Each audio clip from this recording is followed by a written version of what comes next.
പിന്നെ കുറുക്കു വഴികൾ.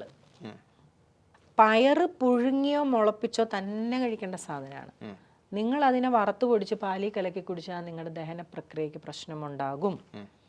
അങ്ങനെ അത് പറഞ്ഞപ്പോൾ ഞാനൊന്ന് ചോദിച്ചോട്ടെ, ഈ പാല് തന്നെ ഒരു ഡൈജഷന് പറ്റിയൊരു 4 വയസ്സ് കഴിഞ്ഞാൽ, അല്ലെങ്കിൽ 4 ആണെന്നാണ് എൻ്റെ ഓർമ്മ, തെറ്റുണ്ട് ക്ഷമിക്കട്ടെ, അത് കഴിഞ്ഞാൽ പാല് ദഹിപ്പിക്കാനുള്ള എൻസൈംസ് നമ്മുടെ ബോഡിയിലില്ല. മുലപ്പാല് ദഹിപ്പിക്കുന്ന അവിടെയാണ് ഒരു വൈരുദ്ധ്യമുള്ളത്. പാലെന്ന് പറയുന്നത് ഒരു സമ്പൂർണ്ണ ആഹാരം എന്ന് കുഞ്ഞു ക്ലാസ് മുതലേ പഠിക്കുന്നൊരു കാര്യമാണ്. പക്ഷേ വളരെ കുറച്ച് കാലങ്ങളായിട്ടാണ് അതല്ല എന്നും അല്ലെങ്കിൽ അത് ദഹിപ്പിക്കാനുള്ള ദഹന വ്യവസ്ഥ നമുക്കില്ല എന്നും തിരിച്ചറിയുന്നത്. നമ്മുടെ ആ ഒരു സിസ്റ്റം നമ്മൾ പഠിച്ചു വന്നതിലെ മിസ്റ്റേക്ക് ആണോ, അല്ലെങ്കിൽ ഈവൻ നമ്മുടെ പാരൻസ് പോലും, ഇപ്പം നേരത്തെ പറഞ്ഞതിൽ നിന്ന് എനിക്ക് മനസ്സിലാവുന്ന പാരൻസിന് പോലും ഒരു പ്രോപ്പർ പാരൻറ്റിങ് അല്ലെങ്കിൽ ഒരു ഡയറ്റ് കുട്ടിക്ക് പറഞ്ഞു കൊടുക്കാൻ പറ്റുന്നൊരു പാരൻറ്റിങ് പോലും അവർക്കും ഇല്ല എന്നാണ് മനസ്സിലാക്കേണ്ടത്. പാല് ഉപയോഗിച്ച് ആരോഗ്യത്തോടെ ജീവിക്കുന്നവരുണ്ട്, ഞാൻ കണ്ടിട്ടുണ്ട് പാല് ഉപയോഗിക്കുന്നവർ. ഇനി എന്നെ സംബന്ധിച്ച് എനിക്കൊരു മിൽക്ക് പ്രൊഡക്റ്റും പറ്റില്ല. Milk and milk product use ചെയ്തിട്ടും ഹെൽത്ത് ഉണ്ടെന്ന് പറയുന്നവരുമുണ്ട്. നമുക്കിനി അവർക്ക് എന്തെങ്കിലും അൺഹെൽത്തി സിറ്റുവേഷൻ ഉണ്ടോ എന്ന് നമുക്കറിയില്ല, നമ്മളവരെ കാണുന്നതല്ലേ ഉള്ളൂ. 2, ഇപ്പോഴത്തെ ഒരു സാഹചര്യത്തിൽ മിൽക്ക് എന്ന് പറയുന്നതിനെ തന്നെ, പണ്ട് നമ്മൾ മീനും നാരങ്ങയും ഒരുമിച്ച് കഴിക്കില്ല.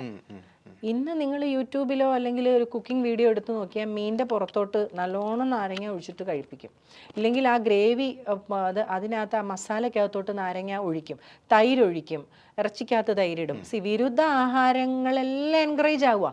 അപ്പോഴും ഇവർക്കൊരു സ്കിൻ ഇഷ്യൂ ഉണ്ടായി, ഇത് കഴിച്ചൊരു സ്കിൻ ഇഷ്യൂ ഉണ്ടായി, അപ്പോഴും അവരത് സപ്രസ് ചെയ്യാനുള്ള മരുന്നേ കൊടുക്കുകയുള്ളൂ, ഇല്ലേ? ഇന്ന് മുഖക്കുരുവിൻ്റെ താഴെ ഇഞ്ചക്ഷൻ വരെ ഉണ്ടെന്ന് കേൾക്കുന്നു, സ്റ്റിറോയിഡ് ഇഞ്ചക്ഷൻസ്. എല്ലാവർക്കും അല്ല, വളരെ ചെക്ക് ചെയ്തിട്ടൊക്കെയാണ് അവർ കൂടെ ക്ലിനിക്കലി അതാണ്.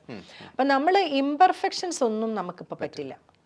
നിങ്ങൾ സുന്ദരി ആയിരിക്കണം അല്ലെങ്കിൽ സുന്ദരനായിരിക്കണം, നിങ്ങളുടെ ആന്തരിക അവയവത്തിൻ്റെ ഹെൽത്ത് നിങ്ങളെ ബാധിക്കുന്നില്ല. നിങ്ങൾ സുന്ദരിയായിരിക്കണം, അതിനുവേണ്ടി എത്ര സ്പെൻഡ് ചെയ്യും? ഒരു സ്കിൻ ക്ലിനിക്കിൽ പോയി 10,000 കൊടുത്താലും നല്ല ഭക്ഷണത്തിന് 100 രൂപ കൊടുക്കാൻ സന്നദ്ധമല്ലാത്ത മനുഷ്യരുണ്ട്. അവരുടെ വിചാരം ഇതാണ്. എന്തിനാണ് നമ്മൾ റിവേഴ്സ് ചെയ്യുന്നത് നമ്മുടെ ഏജിനെ, അല്ലേ? Anti ageing. ശരീരത്തിൻ്റെ കോശഘടന അല്ലെങ്കിൽ ശരീരത്തിന് നമ്മളൊന്ന് വെറുതെ വിട്, അത് പ്രായമായിക്കോട്ടെ. എൻ്റെ മക്കളൊക്കെ ഇടയ്ക്ക് എൻ്റെ മുടിയൊക്കെ നരയ്ക്കുമ്പോൾ അമ്മ ഇത്തിരി ഒന്ന് എന്നാ, അപ്പോഴും എനിക്ക് പേടിയാ. ഞാൻ വളരെ സേഫ് എന്ന് തോന്നുന്ന 1-2 സാധനങ്ങൾ പല കാലത്തും നമ്മൾ ഉപയോഗിക്കും. അതെന്താ വെച്ചാൽ ഈ സമൂഹം ആവശ്യപ്പെടുന്നതുകൊണ്ടല്ലേ, നമ്മൾ പ്രായമാകാനും സമ്മതിക്കുകയില്ല ആൾക്കാരെ. ആൻറ്റി ഏജിങ് സ്കിന്നിന് കൊടുക്കുന്ന ട്രീറ്റ്മെൻറ്റ്. പിന്നെയുള്ള പ്രശ്നം എന്നാന്ന് വെച്ചാൽ, ഒരച്ഛനും അമ്മയും 2 കുട്ടികളും കൂടെ പോയി ഒരു മാളിൽ ഇരുന്നുകൊണ്ട് KFC കഴിക്കുകയാണ്. അച്ഛൻ 50-ാമത്തെ വയസ്സിലും അമ്മ 40-ാമത്തെ വയസ്സിലും കഴിക്കുന്നു, കുട്ടി അത് 3-ാമത്തെ വയസ്സിൽ കഴിക്കുക.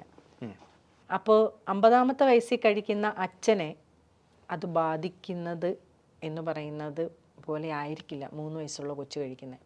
ഇവൻ ഇതിന് അഡിക്റ്റ് ആവും. ഇവൻ എപ്പോൾ മാളിൽ പോയാലും ഇനി അത് വേണം. ഫ്രൈഡ് ചിക്കൻ വേണം, അവന് ബർഗർ വേണം, പിസ്സ വേണം.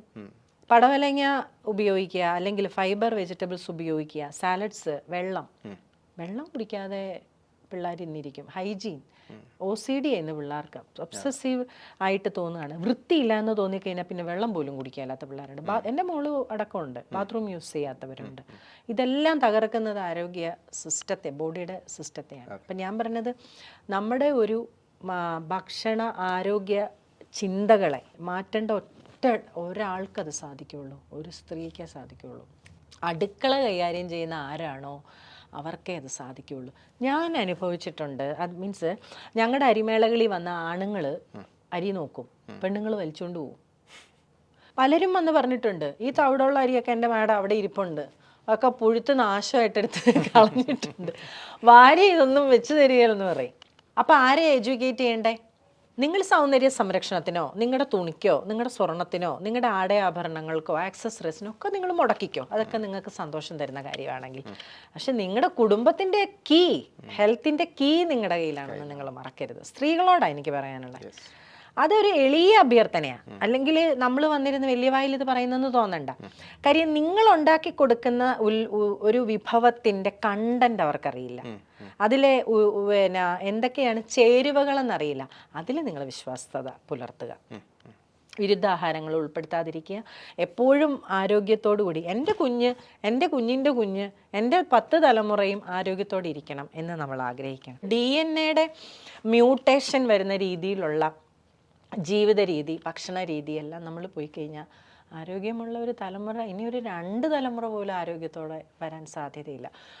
ഇന്ത്യയിൽ ഏറ്റവും കൂടുതൽ ഡയബറ്റീസ് ഉള്ളവർ കേരളത്തിലാണ്. കൊളസ്ട്രോൾ, ഹൈ കൊളസ്ട്രോൾ ഒക്കെ ഉണ്ടാകുമ്പോൾ അല്ലെങ്കിൽ ഡയബറ്റീസ് ഉണ്ടാകുമ്പോൾ പലരും ഇപ്പോൾ നമുക്ക് തന്നെ അറിയാവുന്ന ഒരുപാട് ഫ്രണ്ട്സും പല ആൾക്കാരും പോയി സംസാരിക്കുമ്പം ഡോക്ടേഴ്സ് തന്നെ പറയുന്നു പേടിക്കേണ്ട, ഇതിപ്പോൾ കോമൺ ആണ്, ഫാറ്റി ലിവർ ഇഷ്യൂസ് കോമൺ ആണ്, അങ്ങനെ എല്ലാ കാര്യങ്ങളും ഇപ്പോൾ കോമൺ ആയി. പണ്ട് ഡയറ്റ് കുട്ടികളുണ്ടാവാതെ ഒരു സ്ത്രീ എൻ്റെ അടുത്ത് വന്നു.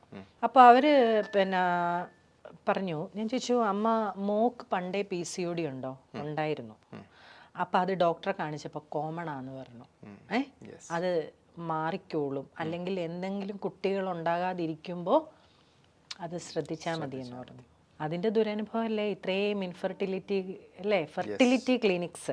എൻ്റെ തൊട്ടപ്പുറത്ത് തമിഴ് ലേഡിയും ഞാനും കൂടെ പുറത്ത് പോയിട്ട് വരുമ്പോൾ അമൃത ഫെർട്ടിലിറ്റി ക്ലിനിക്ക് ഇങ്ങനെ വഴിനീള ക്ലിനിക്ക് ഉണ്ടപ്പോൾ ചോദിച്ചു, ഇത്തന്നെ ക്ലിനിക്കായെങ്കിൽ ചേച്ചി എന്ന് ചോദിച്ചു.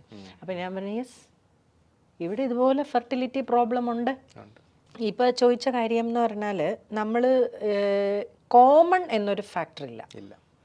എൻ്റെ അമ്മയുടെ ചേച്ചി ചെറുപ്പകാലത്ത് ഒരുപാട് പട്ടിണി അനുഭവിച്ച ആളാണ്. അന്നത്തെ കുടുംബത്തിൽ സ്ത്രീകൾ പട്ടിണി നല്ലോണം അനുഭവിച്ചിട്ടുണ്ട്. ഇപ്പോൾ 73 വയസ്സുണ്ട്, ഒരു അസുഖങ്ങളും ഇല്ല. പണ്ട് നെല്ലിക്ക തിന്നുമായിരുന്നു പുള്ളിക്കാരത്ത്. എപ്പോഴും പറയേ വീട്ടിലൊന്നും ഇല്ലെങ്കിൽ ഒരു നെല്ലിക്കായും വെള്ളവും കുടിക്കുമെന്ന് പറയുമായിരുന്നു. ഹെൽത്തിയാ, അയൺ കണ്ടന്റ്. നമ്മുടെ പിന്നെ അപ്പൂപ്പനും അമ്മൂമ്മയ്ക്കും ഒക്കെ അവരൊക്കെ ഇപ്പോഴും എന്തോരം ഭക്ഷണം കഴിയുന്നു, ഒരു കുഴപ്പമില്ല. അവരന്ന് കഴിച്ചിട്ടില്ല. നമ്മൾ ചെറുപ്പം തൊട്ടേ ഹെവി ഫുഡാണ് കഴിച്ചുകൊണ്ടിരിക്കുന്നത്. ഒരു മനുഷ്യൻ മിനിമം കുറച്ച് സമയമെങ്കിലും എനിക്കെന്ത് വേണം, എൻ്റെ ശരീരത്തിന് എന്ത് വേണം, ഞാൻ എങ്ങനെ ജീവിക്കണം, ഞാൻ എന്ത് കഴിക്കണം എന്ന് തീരുമാനിക്കാനെങ്കിലും കുറച്ച് നേരം മാറ്റി വെക്കുക. പിന്നെ നമ്മളിപ്പോൾ ഈ സംസാരിക്കുമ്പോഴെല്ലാം നമ്മൾ ഒരു വ്യക്തിയുടെ ആരോഗ്യത്തെക്കുറിച്ചാണ് ഈ പറയുന്നത് അല്ലേ. പക്ഷെ നമ്മുടെ ടോപ്പിക് എന്താണ് അല്ലെ, ഞാനൊരു ഭക്ഷ്യ ഉൽപ്പന്നത്തിൻ്റെ ബ്രാൻഡ് തകർന്നതിനെ കുറിച്ചാണ് പറയുന്നത്. ഈ മനുഷ്യൻ്റെ ചിന്താഗതിയുടെ അല്ലെങ്കിൽ അറിവിൻ്റെ കുറവ് കൊണ്ട് തകർന്നു എന്നുള്ളതുകൊണ്ടാണ് ഇത് കണക്ട് ചെയ്ത് പറയുന്നത് നമ്മൾ. അപ്പോൾ ഞാൻ പറയുന്നത് നമ്മളെപ്പോലുള്ളവരൊക്കെ നിലനിൽക്കേണ്ടത് സമൂഹത്തിൻ്റെ ആവശ്യമാണ്. അത് തകരുക എന്ന് പറയുന്നത് സത്യത്തിൽ പരാജയം എനിക്കല്ല. എന്നെ സംബന്ധിച്ച് എനിക്ക് 3 നേരത്തിന് 6 നേരം കഴിക്കണേലും ഈ സാധനങ്ങളെല്ലാം എൻ്റെ വീട്ടുമുറ്റത്ത് കിട്ടുന്ന സംവിധാനം എനിക്കുണ്ട്, അല്ലെ അതിന് പറ്റിയവരെനിക്കുണ്ട്. എൻ്റെ ഒരു ഫോൺ കോളോ ഒരു ഓർഡറോ ഉണ്ടെങ്കിൽ ഈ സാധനങ്ങളെല്ലാം എനിക്ക് കിട്ടും. അവിടെ ആരാ പരാജയപ്പെടുന്നത്? ഇപ്പം നിങ്ങൾക്ക് ഒരു ഉൽപ്പന്നം വേണമെങ്കിൽ അത് നിങ്ങൾക്ക് പ്രൊവൈഡ് ചെയ്യാൻ ഒരു പ്രൊവൈഡർ വേണമല്ലോ അല്ലേ. അത് വിശ്വസനീയമായിരിക്കണ്ടേ. ആ റോളാണ് ഞാൻ ചെയ്തിരുന്നത്.